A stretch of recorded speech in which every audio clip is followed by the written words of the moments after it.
So hello mga coins, mapagpalang araw po sa ating lahat. So maraming thank you mga coins sa mga nakapanood po ng ating last 2 content. So tumalakay po yan ng ating 2,009 na 5 piso. So ito po yun. Yan. So makikita nyo po dyan mga coins is napakaganda po na naging feedback or naging outcome po ng content na yan. So yung last content natin about coin series 99. So panoorin po ninyo yun mga coins. Isa po yun sa mga variant po na aking hinahanap at possible o posible ko pong bilhin sa inyo. So yun mga coins, in this video ating talakayin po yung mga variant po na aking hinahanap po sa ating 5 piso. So bago po yan mga coins, ating muna sagutin po yung or ating i-flood po muna yung comment ni Bossing. Yan. So ito po yun. So yan yung comment po ni Sir Francisco. So basahin po natin mga coins. Good morning Bossing Mac. Year 2019 nung nagumpisa akong maging coin hunter at medyo matagal-tagal na rin po akong subscriber po ninyo. So yun, maraming salamat po sa part na yan, Bossing. Sa loob ng 5 years kung pagko-coin hunting, familiar na ako sa mga collectible coins. And yun, sabi nga po niya, so medyo may idea siya dun sa, or familiar siya dun sa mga 2009 po. So yun, bukod tanging reverse 3 lang daw po ang medyo parang nahihirapan siya or hirap din po siya, gaya ko po o gaya po ng ibang collector po natin. So yun, Bossing Francisco. So una sa lahat, maraming salamat po sa pagsuporta po ninyo at pagtitiwala po na ibinigay po ninyo sa akin mismo, syempre. So yun, thank you Bossing. And siyempre, stay tuned lang po sa mga susunod po nating mga content. And yun sir, kung may katanungan po kayo at kaya natin sagutin, so siyempre sasagutin po natin yan. So yun, thank you sa mga subscriber po natin dyan and top commenter po natin na mahilig mag-comment. So maraming salamat po sa inyong lahat, mga sir, mga ma'am, and mga bossing ko. So yun mga koy, in this video ating talakayin kung anong variant po ba ang mga hinahanap ko po dito sa ating 5 piso. So syempre, may mga corresponding variant pa rin po tayong missing pa rin, syempre. So yun, sana matulungan po ninyo ako. And itakil po natin kung anong mga variant po ba yun. At pwede ko sa inyong bilhin na magandang halaga, syempre. So yun, huwag natin masyadong patagalin, pahabayan. So maraming thank you sa mga hindi pa nakapag-subscribe. Please subscribe to our YouTube channel. So yun, tara, let's go!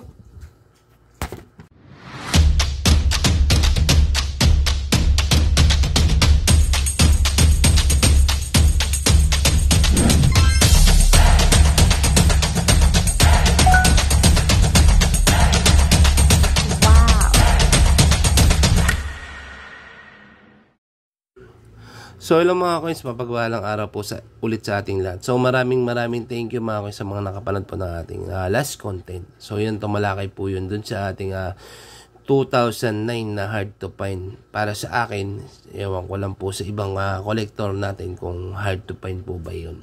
So para nga po, gaya nga po ng unang part natin para kay Sir Francisco at sa mga ibang subscriber po natin is hard to find po yan. So yun, meron siyang 0.8%. So medyo maliit na percentage po yan sa ating numista. So yun, keep on hunting mga coins. Kung meron kayo mahunt nyan, so balikan nyo lang po yung ating serye. Nandun po yung aking Facebook account. Doon nyo po i-submit sa akin. Hindi po kasi tayo dito pwede mag-submit ng litrato, picture, or video sa YouTube channel. So yun, submit nyo po sa aking FB account. Pakilala po tayo. Paki-screenshot po yung ating comment para nasa ganun po, personal ko rin po kayong makilala. So yun mga coins, bago tayo mag-proceed dun sa ating topic kung anong variant po ba ng 5 piso aking binibili. So sagutin po muna natin yung katanungan po ni Sir Napoleon. So yun, medyo tatlong segment po siguro yung sasagutin ko dun sa tanong niya. So namili lang po ako ng mga possible na sagutin po sa content na to na medyo magbe-benefit po sa ating lahat at sa mga bago nating mga viewers. So yan, ang unang tanong po niya is ito. Yan. So nag-submit po si Sir Napoleon sa atin ng 2017 na 1 piso. So, kinaklarify po niya kung ito po daw ba ay frost. So, yun. Para sa akin, sir, frost po yan. Frost po yung ganyang itsura o texture po ng barya. So, mas maganda ma-preserve po niya yung coin na yan. Mas maganda kung makabili tayo ng capsule or mailagay natin siya sa capsule na sa ganun ma-preserve po yung ganda po nung barya po na inyong hawak-hawak. So, isa po yan sa mga possible variant po na inyo pong pwedeng i-keep. Ayan. So, yun. Para sa akin, kung may price man, nasa sa inyo naman po yun. Kung magsabi man ako ng presyo, so, syempre, masusunod pa rin is kayo. Di po ba? So, yun. Sa mga nalilito mga coins, kung ano ba itsura ng frost at luster lang po. So, ito po. Bibigay po tayo ng isang paghalimbawa. So, yan. So, i-zoom natin. Yan. Yan. Mas magandang... Yan. Mas maganda yung ganito mga coins. Kung magbibideo kayo ng... Or kukuha kayo, magsasubmit kayo sa akin ng barya. So, mas maganda yung medyo dim lang. Dim lang siya. So, para mas makita natin yung luster effect o yung pinaka-frost ng barya. So, unang part mga coins, makikita nyo, napaka-solid nitong ating 2010. Yan.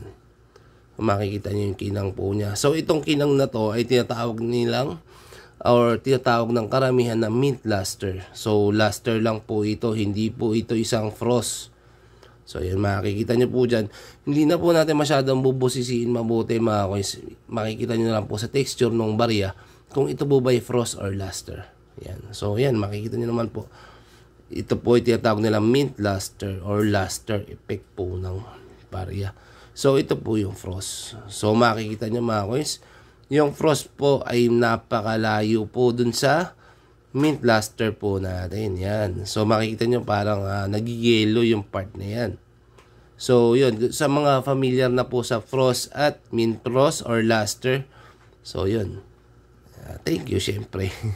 So, ito mga kuya, ito po yung tinatawag na lang frost. Yan. And ito po yung luster. So, kung medyo nalilito kayo, syempre, balikan nyo lang po itong ating content. So, price. Syempre, may mga magtatanong yan at gusto malaman kung ano yung possible price.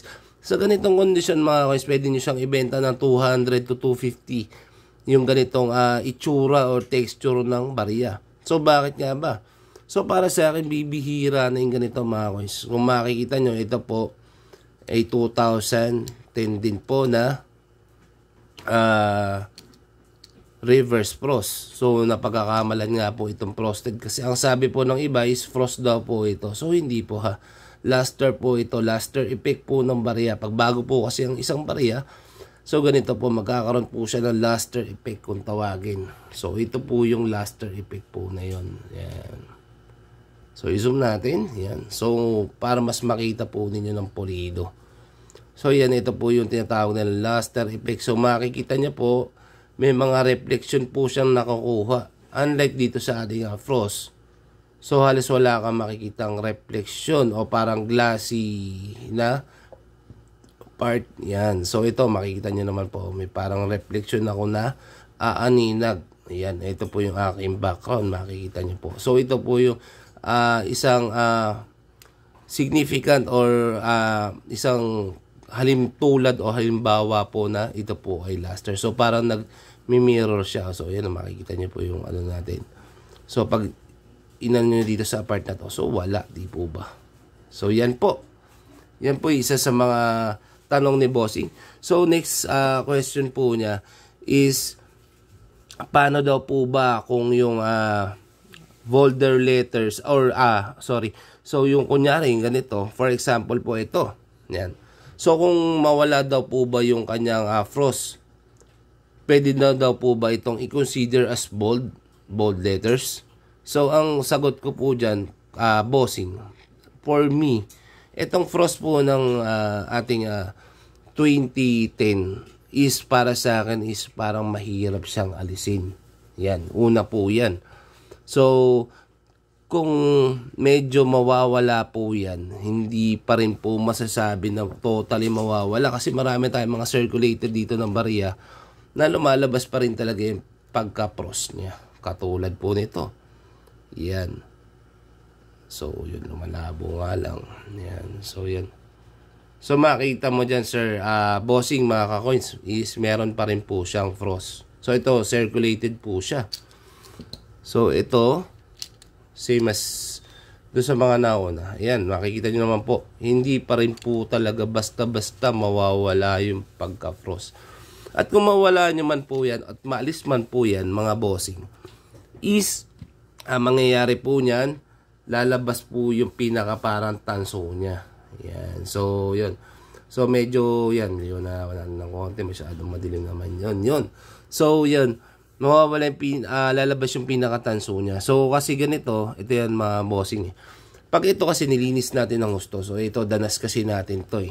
So, dati, nung bago pa lang tayo, so, madalas tayo naglilinis ng barya. Pag na-over clean po yan, may lalabas po yung pinaka, ano po, yan, pinakatanso, parang pula.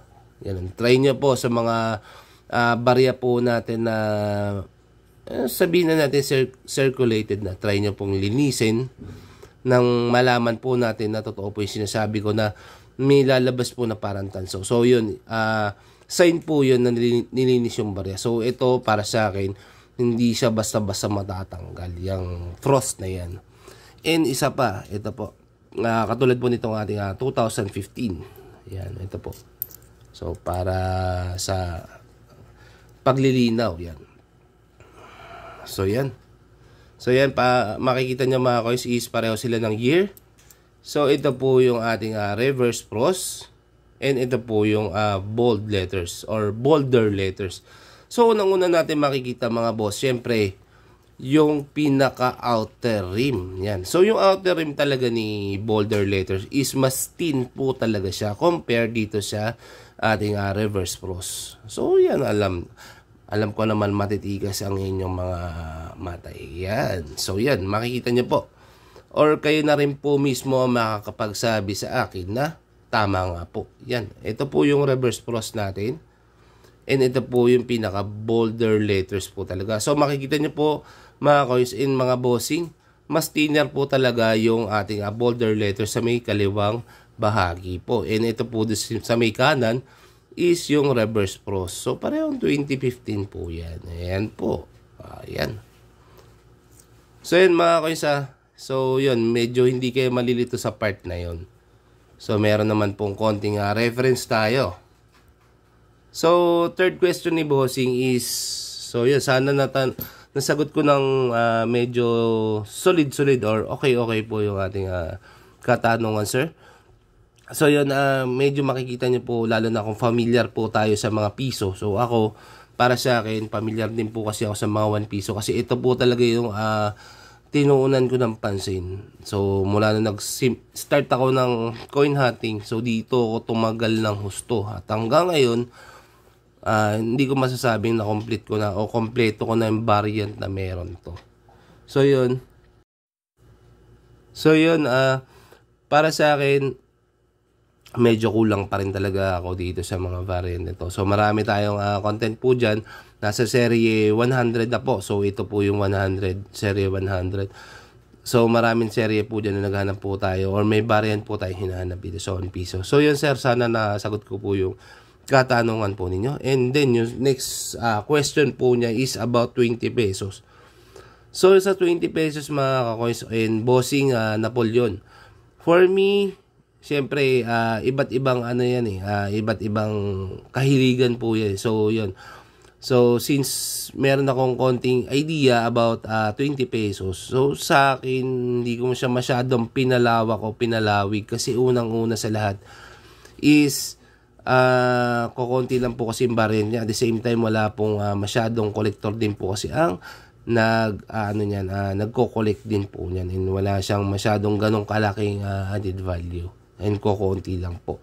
Pero, sabi ko nga po sa inyo, mga coins, and syempre, kung ano po yung hilig natin, kung anong part yung gusto nating masterin. Yan.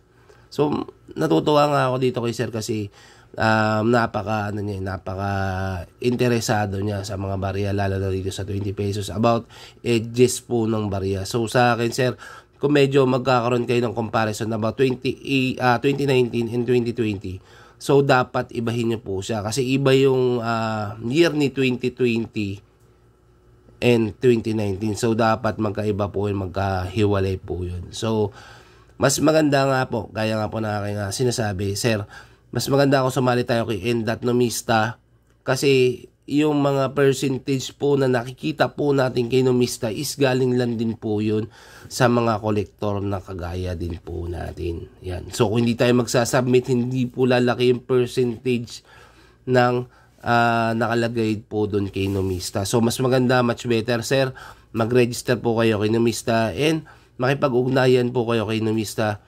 Kumuha po kayo ng example picture ng barya na inyo pong tinutukoy, picture, video, and kaukulang explanation patungkol po dun sa inyong gustong linawin or klaruhin. Alam niyo po, sir, pwede pong maiambag po ang inyong pangalan sa Numista. Kagaya po ng ating ka-coins na si Coin Scanner. Na makikita niyo po, eto po, yan. So, nakita po dyan mga coins is si Coin Scanner is si Louis Art. So, siya po yung nagtiyaga na magpasa ng DAI 4. Yan, na 2009. Yan. So, yun, mga boss, mga coins. So, kung may mas malawig kayo na oras, so, maganda, laanan nyo yan po. Para na sa ganun, pwede nyo rin pong ipagmalaki kasi maraming kolektor or variant collector ang tumitingin kay Numista, nagre-relay dyan. So, mas maganda, mas okay. Siyempre, kung isa ka dun sa mga tao na nandun sa page nila. Yun.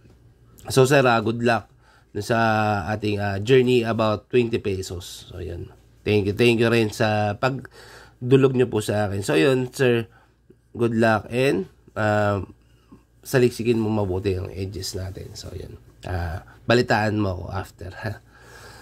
So, yun mga kaisay, yun nga po, proceed na tayo sa ating content. Yan. So, marami tayong, gaya nga po na aking sinasabi, marami tayong variant na ating hinahanap. So, katulad na lang din po nitong ating Serie 52. So, ito po yun. So, tumalakay po yan ng ating 1999 na 5 piso. Yan. Ay, 1998, sorry. 1998 na 5 piso. So, dalawang variant po yan mga coins eh. Pero kalimitan is lumalabas po iisa lang. So, mas marami sa inyo ang nakakahawak o nakakahunt po ng isang variant po na aking tinutukoy.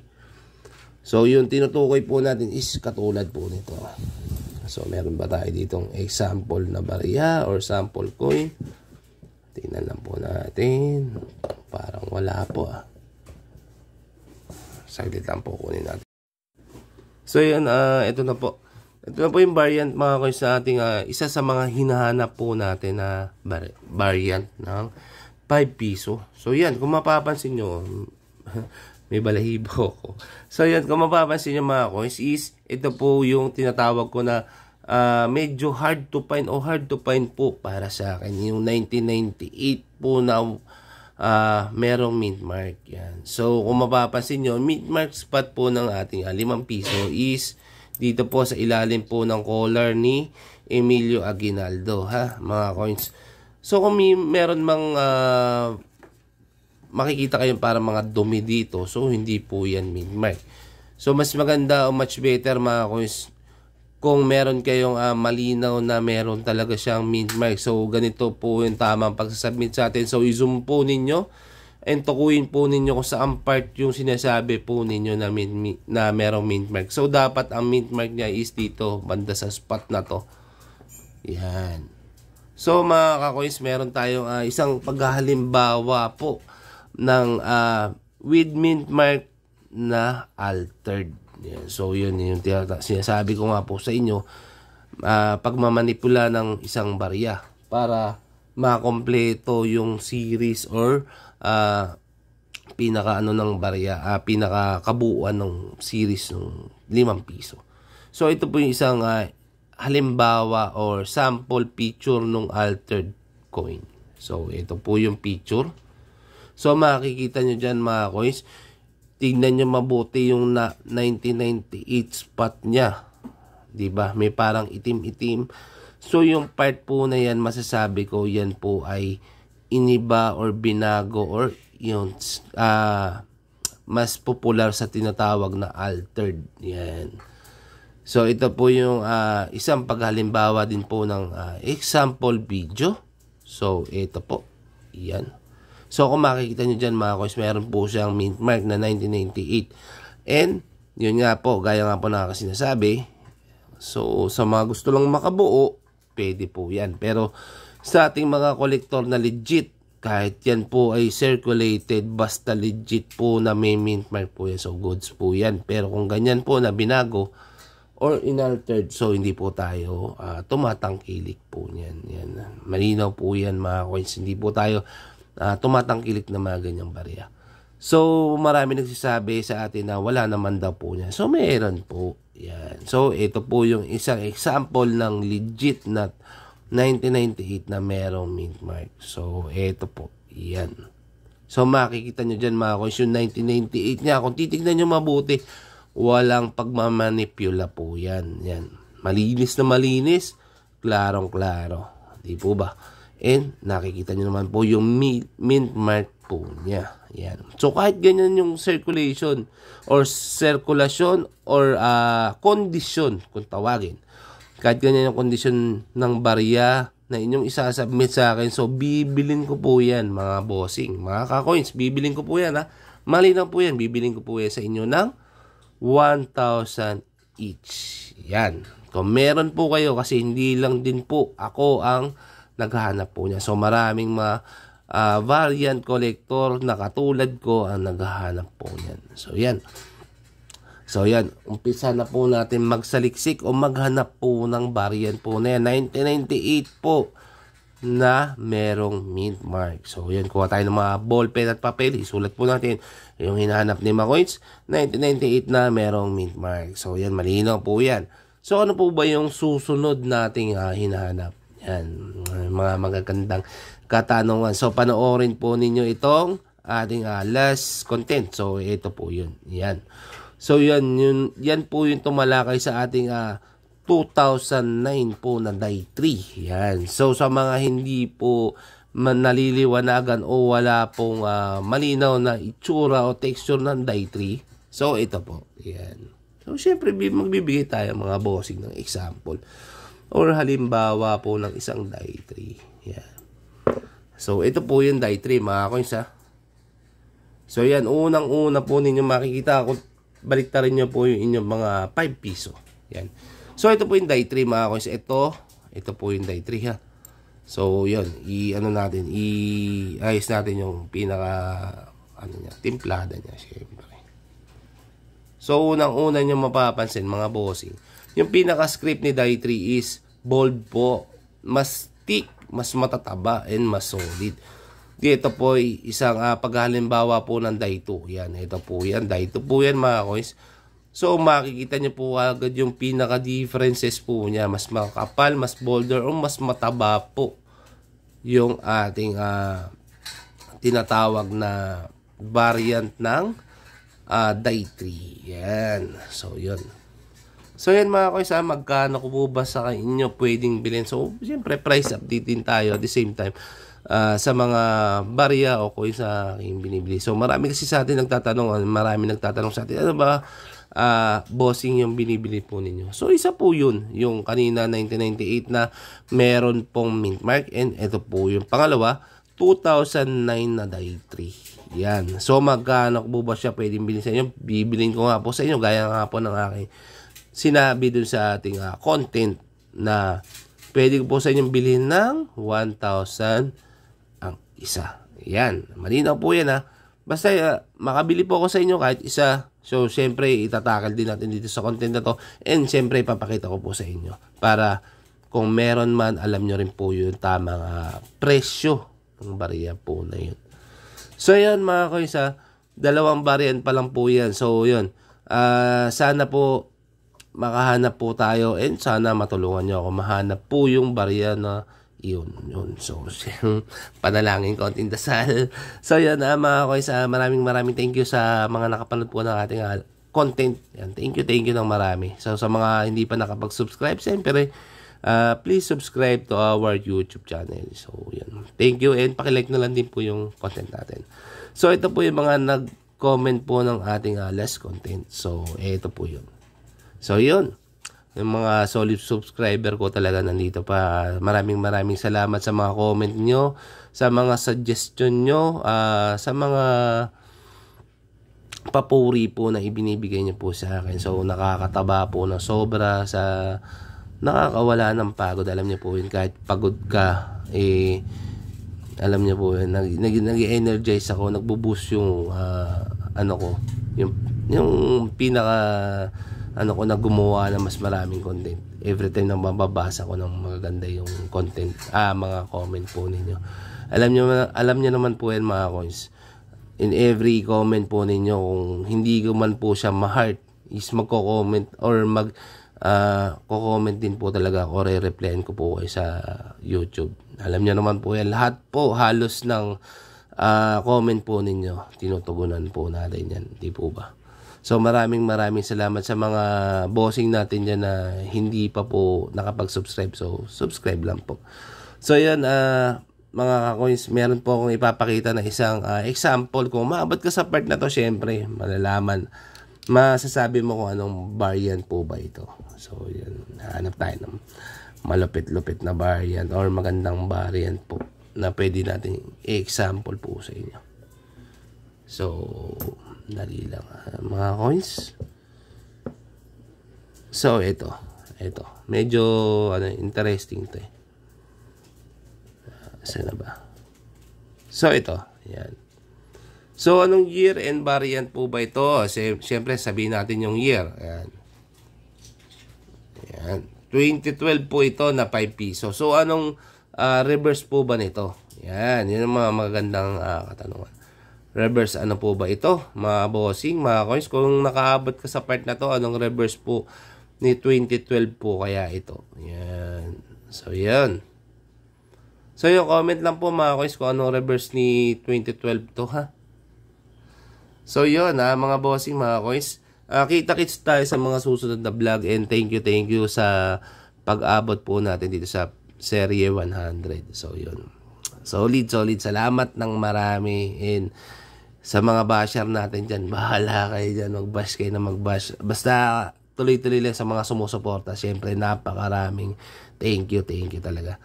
So yan mga guys, kita-kits tayo sa mga susunod kong content and sa mga susunod nating content. Siyempre tayo pa rin kita-kits sa mga newly subscriber po natin and newly viewers po natin. So yun, welcome po sa ating channel. So yun lang mga guys, ingat po kayo. Alam niyo naman, uso ngayon ng ubo-sipon. So lagi tayo mag-face mask pa rin. So yun, ingat and kita-kits sa mga susunod na vlog. Bye bye.